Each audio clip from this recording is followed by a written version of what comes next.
Halo Jabra Tim. Ada sesuatu yang lagi rame nih. Lu harus kasih dia kesempatan lagi. Di atas kertas lo semuanya harusnya menang. Ada bahasan yang paling ditunggu-tunggu. Halo Jepret Tim, selamat hari Rabu dan selamat datang kembali di Dewan Purit Indonesia. Dan yes, menuju akhir dari bursa transfer, kita lihat semakin panas. Ada juga tim yang kalau kita lihat walaupun udah beli banyak pemain, tapi tetap aja masih belum puas. Nah, kita bakal bahas tuntas di malam hari ini barengan sama Mas Aldi dan juga Riza. Mantap. Yoi. Halo Dava. Salam kenal. Salam kenal Mas Jangan Aldi. tegang ya. Santai. Aman-aman. Nah, ada pemain juga yang biasanya sebelumnya bersinar di Liverpool, sempat ke City juga sampai akhirnya ke Chelsea. Tapi ini pemain akhirnya katanya sih mau di switch sama Sancho dari Chelsea dan juga Manchester United. Kalau ngomongin soal kontribusi, si Sterling ini emang cukup krusial ya bagi Chelsea, apalagi sebelum adanya Cole Palmer. Gimana nih menurut Mas Aldi dulu deh soal switch dari si Sancho dan juga Sterling ini? Ya Sancho musim lalu juga kan nggak begitu kelihatan ya, karena emang cedera juga, terus gonta-ganti pelatih juga berpengaruh, dan apa yang dipengenin sama Enzo Maresca sekarang kayaknya Sterling nggak menjadi bagian dari Enzo Maresca plan, walaupun bukan berarti dia pemain yang jelek.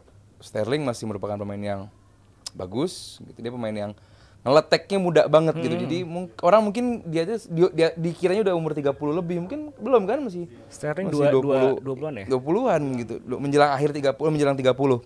But still buat gue dia adalah pemain yang oke. Nah, kalau pertanyaannya kalaupun pada akhirnya nanti di switch ke tim lain, apakah itu works atau enggak, tergantung lagi pelatihnya gitu. Dan buat gue ini kan berita yang belum valid juga ya, masih based on rumor. Jadi buat gue, kalaupun pada akhirnya Sancho ditukar dengan siapapun, kalau pada hal ini Sterling ditukar dengan siapapun itu, misalnya Sancho, ya mungkin dianggap Sancho ini masih punya muda, masih punya kapabilitas, masih punya kapasitas untuk untuk berkembang. Kalaupun terjadi Sancho switch sama Sterling, yang untung Chelsea. Karena Sancho masih punya kapasitas yang lebih tinggi, Sancho masih punya hal yang bisa ditunjukkan. Terbukti waktu bermain di Dortmund, kita lihatlah dalam spell waktu yang cukup sebentar, dia menunjukkan kualitas yang juga cukup impresif. Berarti kan emang dia nggak cocok aja dengan gaya permainan dari Manchester United. Kalaupun nanti ke si Chelsea, kita lihat di posisi tersebut udah ada siapa aja. Pedro Neto di sayap kiri. Kalaupun dia di kanan, ada baru lagi nih sekarang Madueke lagi oke juga gitu. Nah buat gua kalaupun dia dipaksa untuk compete dengan pemain-pemain Chelsea, bisa. Nah, apakah MU pengen datengin Sterling? Nah, ini buat gue menarik juga. Kenapa lu harus mendatangkan Sterling? Kalaupun lu pengen meng-offload winger, ingat dia baru lepas Pellistri. Pellistri, berarti dia pengen meng-offload sebuah posisi sayap. Kenapa lu datangkan sayap lagi gitu? Kalaupun ini sekedar bisnis, gaji Sancho terlalu besar, Chelsea mau nggak bayar gaji Sancho? Itu dulu. Karena MU jelas ada neraca yang harus dibalance, ada neraca yang harus diseimbangkan. Mungkin salah satunya gaji dari Sancho. Nah, kalaupun Chelsea mau mengcover seluruh gaji dari si Sancho, buat gue itu make sense. Tapi gue nggak tahu nih tukeran dalam bentuk apa. Kayak tuker guling transfer atau loan tukeran atau kayak gimana bentuknya, ini masih awal banget, masih early banget untuk kita putuskan. Dan juga gua sih sangat berharap ini nggak terjadi ya, transfer dua pemain ini, karena hanya akan mengingatkan gua akan transfer si Alexis Sanchez dan juga Mkhitaryan. Alhasil bukan malah timnya masing-masing berkembang, tapi malah makin menurun keduanya bagi timnya dan juga bagi level individunya. Gua harap ini nggak terjadi.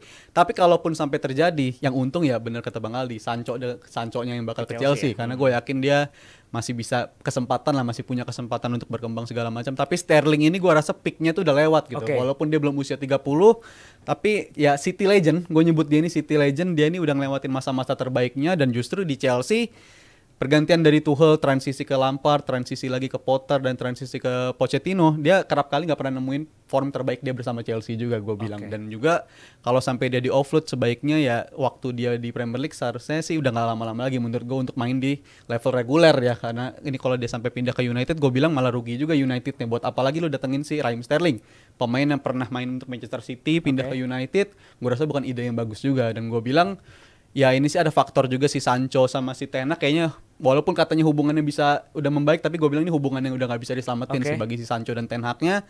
ya gue lebih ke arah Sancho-nya aja. Emang waktunya kayaknya tepat dia untuk move on sih sebenarnya untuk Sancho ini. Gue masih yakin dia masih bisa berkembang asal bukan sama si Erik ten Hag pastinya. Oke, berarti dari kalian yakin banget ya Sancho di bawah Enzo Maresca ini bakal lebih terlihat potensinya. Walaupun kalau kemarin kan kita lihat sempat di loan juga ke Dortmund, cukup flop juga ketika di Manchester United. Kenapa bisa benar-benar yakin si Sancho ini bakal punya potensi yang lebih besar di bawah Enzo Maresca? Kalau seandainya ini terjadi ya pattern si Enzo Maresca ini kan sebenarnya wingernya udah banyak banget kalau seandainya let's say Nggak cuma winger. datang.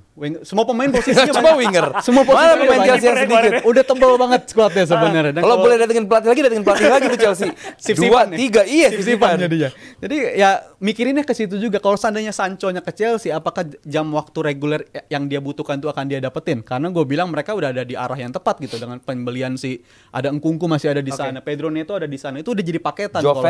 Joe Felix juga bisa nge-cover area situ. Jadi menurut gue kalau untuk development dan let's say Sancho itu ngincer mungkin tempat spot di timnas Inggris nanti 2026 atau 2028, gue bilang Chelsea harus hati-hati juga. Ini bukan pilihan yang tepat menurut gue seandainya dia pindah ke situ. Dan gue yakin mau gimana pun ceritanya United kalau mau ngejual dia pasti harga rugi lah. Udah pasti harga rugi. Dan gue bilang jawabannya sih bukan Chelsea. Tapi let's say kalau seandainya terjadi, gue rasa Maresca bisa ngeluarin potensi dia karena Maresca sendiri di Leicester emang cara mainnya begitu kan. Dia mainnya double winger secara waktunya bersamaan. Dan kita ngeliat kemarin glimpse of permainan dari Maresca itu adalah memainkan si Madueke dan Palmer yang sebenarnya aktif di area kanan tapi dimainin secara bersamaan. Dan bukan gak mungkin di area kiri bakal dibikin situasi kayak begitu juga dengan hadirnya Sancho. Gua Tapi setuju. let's see nantinya. Menurut lu Sancho dibandingin compare sama winger Chelsea yang lain, siapa yang lebih bagus daripada Sancho? Compare Ya, kanan atau all kiri ya? around. Hampir semuanya sih kalau gue bilang. Semuanya lebih bagus daripada Sancho. Nkunku lebih bagus, Palmer lebih bagus, dan juga Madueke. Oke, Palmer di kanan, kiri deh. Nkunku doang. Kalau si Mudryk di bawah dia. Ya, oke, Modric, Neto. Untuk sekarang gue malah pilih Neto loh. Karena kan Sancho juga nggak reguler. Iya, nggak kelihatan juga standarnya jadi Kita kayak gimana. ingat lah pick Dortmund tuh belum begitu lama loh Sancho main di Dortmund. Kita lihat gimana kualitasnya Sancho gitu. Dan kalau gue compare sama Pedro Neto, gue adore, gue suka banget Pedro Neto, gue suka banget Joao Felix. Cuman kalau disuruh head to head sama Sancho, gue masih pede Sancho lebih unggul. Dia sisi kiri. Iya, sisi kiri. Dia berani take on. Dia nggak cuma ngandelin speed. Gue nggak tahu dia punya speed atau enggak. Cuman dia tuh lebih all around. Dia bisa jadi CF juga. Di Dortmund dia jadi CF loh. Dan berhasil gitu. Jadi dan even di MU pun pramusim juga lumayan. Coba gitu. di situ. Iya, kalaupun pada akhirnya Sancho ke Chelsea, it's good deal. Balik lagi kan, ruginya di MU gitu. Ruginya di MU, lu dapat Sterling. Either lu jual aja Sancho ke Chelsea. Buat gue selesai di situ, nggak perlu lu datangin Sterling karena lu udah jelas lu pengen mengoffload winger lu gitu. Lu sekarang lu punya di kanan ya, lu punya Anthony. Lu punya Garnacho juga, di kiri punya Rashford. Zirkzee bisa main di sana juga. Amat berkembang. Amat apalagi, yes. Amat juga berkembang banget. Gua sih lebih ke kalau gue jadi Chelsea, gue jadi MU, gue jual Sancho aja. Sesimpel itu karena lagi-lagi neraca. Kita balik lagi ini bisnis bukan SSB yang tujuannya untuk mengembangkan pemain gitu. Ini bisnis dan buat gua MU kalaupun emang pengen menyeimbangkan neraca ya jual Sancho karena kelihatan bukan dia pemain jelek. Dia pemain yang nggak sesuai dengan gaya bermainnya si pelatih, termasuk dengan Sterling juga. Mungkin nggak masuk dalam skemanya si Enzo Maresca. Gue nambahin dikit aja kalau Sancho, kalau seandainya pindah, at least karirnya masih bisa diselamatkan. Kalau Sterling, mungkin karirnya bisa oke-oke aja, tapi untuk investasi jangka panjang, dia mungkin ada tren penurunan dan gue rasa itu bukan pilihan transfer buat United untuk Sterling. Buat gantiin Rashford kali. Setahun doang ya, habis itu gak perlu ganti lagi. Tapi yang pasti kita bakal lihat juga, kalaupun ini transfer bakal terjadi gitu kan, ya balik lagi. Kalau menurut kalian berdua berarti emang si Chelsea bersama Sancho yang bakal diuntungkan ya. Lebih diuntungkan ya. Kalau Sterling di MU apakah bisa jadi opsi dari Rashford yang bisa cuman kondisinya begini, ini ada pemain yang gak cocok sama pelatihnya Sancho gitu kan. Ada opsi apa? Ya lu datengin Sterling. Cuman kan lu udah punya pemain-pemain lain sebelumnya, Pellistri, itu bisa dicoba. Kalaupun emang orang bilang, ya emang kualitasnya Pellistri segitu aja. Tapi kelihatan, Garnacho pun begitu dikasih momen, kesempatan, bisa berkembang. Pellistri nggak dikasih kesempatan sejauh ini. Lu pernah lihat konsisten dia main? Enggak, karena emang jam mainnya juga dikit banget gitu. Terakhir main juga jadi bek kanan lawan City di Community. Tapi kan emang dari level kan jauh kan? Dropnya jauh. Siapa nih? Pellistri. Karena kan kita nggak pernah lihat dia konsisten. Kalau Garnacho emang dikasih banget di waktu, apalagi Anthony lagi bermasalah. Garnacho masuk terus dan perform banget kanan kiri tengah, enak banget ya. Nah, kalau berarti kan kelihatan bahwa MU ini pengen offload winger. Kalau lo emang tujuannya pengen datengin winger lagi, berarti pasti ada yang mau dilepas lagi wingernya. Either itu Rashford. Menurut lo Rashford harus stay apa enggak? Enggak kan? Lo? Kalau menurut gue enggak sih. cabut kan? Lokal boy tapi Cabut itu sih. pertimbangan. Iya. Bikin gol ke Liverpool aja ntar akhir pekan Rashford. Welbeck Mati lo Liverpool juga. semua berdua. Welbeck lokal boy juga dibuang kemarin. Lu nggak ada sentimen kan kalau Iya. ke lokal boy juga sekalipun ya. Jadi let's see lah. untuk Welbeck yang Rashford. bikin gol ke gawang siapa kemarin? Aduh, Mimpi buruk lah pokoknya. Mimpi buruk ya. Pergi United. Gol ke Arsenal ya ntar akhir pekan. jadi gimana menurut Jibratin siapakah yang bakal diuntungkan? Apakah Chelsea bersama Sancho atau mungkin MU bersama Sterling? Nah, selain itu ada juga kemarin yang gagal dapetin Zubimendi dan baru aja meresmikan kiper yang bakal dimainkan di tahun 2025 nanti ya. Ya, Ada betul. Liverpool yang kabarnya juga tertarik dengan winger dari Italia, Chiesa ini. Walaupun ini pemain yang lagi turun juga dan injury prone ya. Injury Kalau prone menurut banget. Mas Ali sendiri gimana? Apakah ini jadi solusi dari Arne Slot di bawah Liverpool? Jadi pilihan. Liverpool di bawah Arsenal. Iya, Liverpool di bawah Arne Slot. Liverpool butuh transfer, cuman bukan winger gitu loh. Bukan posisi yang paling urgent dari Liverpool. Sorry ya Jal, Betul. kata lu Jal, urgensi. Liverpool butuhnya 6. That's it. Liverpool butuhnya 6, bukan winger. Kalaupun didatangkan Chiesa sebagai backupnya Salah, make sense lah. But still, dia pemain yang pernah bermasalah di klub sebelumnya dan Juve pun jelas pengen mengoffload dia karena gajinya luar biasa 23 juta semusim. Artinya bahwa ya gimana caranya ini pemain dilepas gitu. Dan kalaupun emang Liverpool pengen, ya ini buat backupnya Salah lumayan gitu. Karena gue udah lama juga nggak ngeliat Chiesa ini di perform terbaiknya gitu. Di 2020, 2021 saat Italia juara Euro, ya kita ingat lah Chiesa seperti apa. Di Juve juga seperti apa, bagus banget. Cuman begitu kena injury dan kelihatan sekarang sembuhnya atau recovery-nya nggak begitu sempurna, kena lagi, ini bakal menjadi injury yang musiman. Apalagi kita lihat Inggris pasti ke injury itu cukup bersahabat lah. Oke. Ini bakal sering banget ada visio room-nya Liverpool dibandingkan di bench-nya Liverpool untuk menggantiin Salah. Tapi kalaupun emang pengen mendatangkan backupnya Salah, gue nggak ngerti kenapa Chiesa gitu loh. Oke. Masih banyak nama-nama pemain. Sebelumnya ada Olise yang bisa diposisikan untuk tersebut kalah. Mungkin nggak tahu Liverpool udah ngincer duluan atau belum sama si Olise ini. Sempat ngincer Zubimendi juga karena jelas Liverpool butuhnya nomor 6 dan Zubimendi adalah prototype yang paling dibutuhkan sama Liverpool tuh pemain kayak Zubimendi. Cuman ya bukan kalah lagi karena emang si Zubimendi pengen stay gitu. Oke. Liverpool nggak kalah dalam bursa transfer, cuman emang karena dia pengen stay dan itu pilihannya dari si Zubimendi. Oke. Cuman buat gue ini bukan sebuah transfer yang paling istimewa, bukan transfer yang kalaupun dia datang ke Liverpool bakal mengubah satu tim gitu kayak Olmo ke Barcelona gitu. Ini bakal menjadi transfer yang mungkin secara nama besar, cuman buat secara impact biasa banget. Oke, dan kalau kita lihat kan di depan udah ada banyak ya, ada Gakpo, ada juga si Luis Diaz, Diego Jota. Apakah Kok Nunes nggak disebut? Ya, Ada apa? juga. Udah nggak Nunes, diperhitungkan. Darwin Ada apa Nunes. Nunes nggak disebut? Darwin Nunes. Jelek Nunes. Bukan solusi soalnya. Oh iya? Lupa lawan Newcastle siapa pahlawannya? Enggak kan selama Wah, kan. ini Udah nggak Liverpool fans diperhitungkan begini. nih kayaknya nih. Ini fans Liverpool. Lupa jasa-jasa pahlawannya. Belum kelihatan aja di musim ini. Ya iya dong, belum dimainin. Ya kemarin sempat dimainin kan? Ya bentar. Iya. Tapi musim main. lalu Nunes bagus dong. Injak lapangan offside langsung, injak lapangan langsung Buset. offside. Wah, gila. Wah, parah banget nih fans Liverpool ke Nunes. Gimana Lihat nih? ya Gunners nih, fans Liverpool kayak begini ke fans Liverpool. Siapa tahu abis ini ke Gunners. Iya, Nunes, ya bisa kan? jadi. Kalau jadi ke Arsenal, Lucu. kok lucu? Itu jago Nunes. Out of nowhere. Iya, iya, Tapi iya. kenapa? Chiesa-nya. Chiesa-nya, Bang. Chiesa. Chiesa. Chiesa, Federico ya. Chiesa. Kalau seandainya ke Liverpool ya bukan transfer yang dibutuhin sama Liverpool pasti, dan gue nggak akan setuju sampai kapanpun. Tapi kalau harganya 15 juta, ya ini pasti pemain yang gue ambil lah. Kalau let's say gue jadi Liverpool, Chiesa available di harga 15 juta, pasti gue ambil. Ini pemain yang sangat rendah resiko, walaupun resiko cederanya tinggi, tapi gue bilang harga 15 juta tuh rendah resiko banget sebenarnya. 15 juta, ya let's say lu available dalam periode 1-2 bulan lu bisa dimanfaatkan, itu bakal berguna banget. Dan let's say kan, to be fair aja dia gak bakal main reguler dengan squad yang Liverpool dimiliki sekarang. Chiesa ini gak bakal nyingkirin siapa-siapa kalau gue bilang. Bakal nyingkirin Salah, gak bakal nyingkirin Diaz, dan pastinya jadi backup. Dan gue bilang, se-injury prone-nya dia ini bisa dilindungi dengan sistem kayak begitu. Dan juga kalau bilang, secara performance sih bener dia udah gak kayak dulu lagi, kayak 2020 nih, mana dia eksplosif banget, begitu terlibat. Tapi nggak terlibatnya dia di musim lalu bersama Juve, itu malah musim terbaik dia secara level individu. Dari level gol justru musim tersubur adalah musim terakhir dia kemarin tuh sama Juve. Dan gue sih agak mixed feeling juga ya. Di satu sisi gue seneng harga 15 juta bisa datengin Federico Chiesa, tapi gue ngeliat di media Juventus malah menyambut baik banget gitu kabar Juve bakal menjual si Chiesa ini dengan harga 15 juta. Let's say kok bisa se-happy itu mereka ngejual pemain harga 15 juta. Berarti sesuatu ada yang terjadi di Juve ini. Dan gue bilang sih reaksi yang gue lihat dari fans Juve dan juga dari insider Juve justru menyambut baik kabar si Chiesa bakal dijual ini. Entah ada masalah internal atau sih yang gue yakin adalah dia nggak masuk plannya si Thiago Motta ini. Dan sisa kontraknya 3 tahun ya? Mau tau gak kenapa yang dijual? Yang gue bilang di awal tadi, gajinya gede.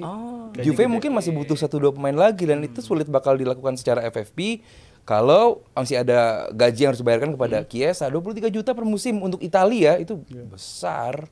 Itu solusi. Tapi kalau menurut lu, apakah Liverpool masih butuh pemain untuk dibeli di sisa transfer window ini? Kalau soal butuh sih gue yakin butuh. Tapi kalau ngeliat gelagatnya FSG dengan sisa waktu kayak begini, kayaknya udah nggak ada pemain lagi yang bakal datang deh. Karena dia udah nemuin pemain si Gravenberch untuk di posisi yang seharusnya diproyeksikan untuk si Zubimendi. Gue yakin banget sepanjang musim Gravenberch yang bakal di sana, dan juga Endo kan nggak akan kemana-mana juga jadinya kan, dan dia bakal stay. Dan gue rasa Endo bisa ngasih peran sebagai pemain pengganti. Justru di sisa 3-4 hari ini malah rumornya bakal ngelepas si Bajcetic ya, si Bajcetic bakal dilepas dan gue rasa Salzburg, dan gue bilang sih kayaknya komposisi dari masing-masing posisi punya 2 opsi itu udah cukup menurut gue, nggak perlu beli pemain lagi karena Joe Gomez kelihatannya stay juga. Ditambah Arne Slot ini kan pelatih yang suka dengan pemain muda dan setahu gue Ben Doak sama Tyler Morton itu bakal masukin ke tim inti juga. Itu pun sayap kanan untuk backupnya Salah gitu. Jadi buat gue nggak ngerti juga sih kenapa Liverpool ngincer Chiesa gitu. Cuman kalau emang harganya 15 dan ya tapi sebenarnya 15 juta tuh cukup oke loh. Apanya? Oke secara apa nih? Ngincer pemain 15 jutaan di Inggris ini bisa dapat yang lumayan gitu di event championship lah gitu yang udah akrab dengan EPL gitu. Chiesa di kiri kan? Bisa kiri tapi musim lalu banyak di kanan ya. Musim lalu banyak di kanan. Dan gue bilang sih 15 juta good deal karena jual Fabio Carvalho 27 juta gitu. Ini Chiesa harga 15 ya. Untuk standar pemain level internasional aktif di Italia sebagai still posisi di sana still deal banget kalau gue bilang. Jadi gue menyambut baik. Still banget. Gitu. Cuman ya bisa proof apa enggak? Ya, let's see. Oke lah. Oke, kita lihat aja apakah Liverpool akan membeli pemain di sisa transfer nomor 6 please, Liverpool beli nomor 6. Come on, Jal, bentar sebelum lu tutup. Gravenberch bagus, cuma nomor 6 enggak dong. Iya, tapi konsistensinya belum kita bukan konsistensi karena butuh waktu kalau konsistensi, cuma kalau nomor 6 belum dong. Gua ngasih kepercayaan buat Gravenberch di musim kedua, kasih ke Gravenberch karena dia pemain yang layak untuk dicoba di posisi layak dicoba, dia nomor 8, dia punya visi, dia passingnya bagus, box to box. Tapi hitungannya masih kayak pemain baru kalau gue bilang. Baru datang musim lalu, nggak pernah dapat kesempatan main posisi yang sama secara firm berturut-turut. Dan gue rasa posisi ini bakal jadi posisi yang sustain buat si Gravenberch. Dan gue bilang sih dengan gaya happy banget kalau Liverpool nomor 6-nya Gravenberch terus ya. Karena jelek. Karena gue bilang di market pun, di pasar yang tersedia untuk pemain nomor 6, nggak ada yang bisa ngangkat level Liverpool kalau gue bilang. Karena yang dibutuhkan pemain yang bisa ngangkat level timnya kan. Kayak contoh Arsenal datengin Rice, itu ngangkat level. Tapi nggak ada lagi pemain number 6 yang tersedia di pasaran. Ya, Liverpool juga ngincer Rice, cuma kalau maunya ke Arsenal apa harus dikata. Lagian harga segitu ya kita mundur. Enggak, Liverpool punya. Nah ini orang tuh mikirnya FSG pelit, FSG nggak punya duit, punya. Memang itu. Caicedo ditawar. Caicedo ditawar. Bellingham mau dibayar kan? Iya. Bellingham maunya Madrid. Iya sih. Tapi punya duit Liverpool nih, bukan orang tuh mikir FSG nggak punya duit, Liverpool pelit. Enggak, Royal. Let's see 4 hari ke depan, siapa tahu ada plot twist, itu gue bakal kaget sih kalau ada Liverpool. Karena Slot, gue udah mulai suka lu nih. Gue suka lu Slot. Masih ada hari lagi. Oke, gimana Jebret Tim? Apakah Liverpool akan membeli pemain di sisa transfer musim ini, dan apakah tim-tim kesayangan kamu, tim favorit kamu belanja banyak di musim ini? Yang pasti buat Jebret Tim juga jangan lupa untuk voting di nominasi yang ada di Santini Jebret Media Award. Ada 21 nominasi. Yang pasti buat Jebret Tim bisa informasinya dicek langsung aja di sosial medianya GM Award. Itu dia. And yes, kita akan kembali lagi, jadi jangan kemana-mana. Halo Jebret Tim. Ada sesuatu yang lagi rame nih. Lu harus kasih dia kesempatan lagi. Di atas kertas lo semuanya harusnya menang. Ada bahasan yang paling ditunggu-tunggu.